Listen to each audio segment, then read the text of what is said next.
রাজধানীর পল্লবীতে শিশু রামিসাকে ঘিরে ঘটে যাওয়া মর্মান্তিক ঘটনায় পুরো দেশ জুড়ে নেমে এসেছে শোক ও ক্ষোভের আবহ। ছোট্ট এই শিশুর মৃত্যুর খবর প্রকাশের পর থেকেই সামাজিক যোগাযোগ মাধ্যমে বিচারের দাবিতে সরব হয়েছে সাধারণ মানুষ। অনেকেই অভিযুক্তদের দ্রুত ও দৃষ্টান্তমূলক শাস্তির দাবি জানিয়েছেন।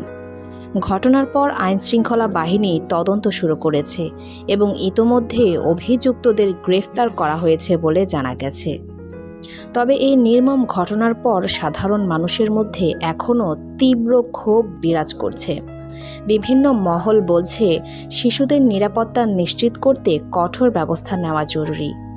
এদিকে হাসনাত আবদুল্লাহও রামিসার ঘটনাকে কেন্দ্র করে ক্ষোভ প্রকাশ করেছেন।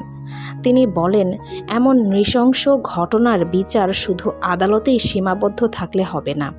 অপরাধীদের এমন শাস্তি দিতে হবে যাতে ভবিষ্যতে কেউ এ ধরনের অপরাধ করার সাহস না পায়। হাসনাত আবদুল্লাহ আরও বলেন, শিশু রামিসার ঘটনায় সাধারণত মানুষের মধ্যে যে ক্ষোভ তৈরি হয়েছে সেটি স্বাভাবিক।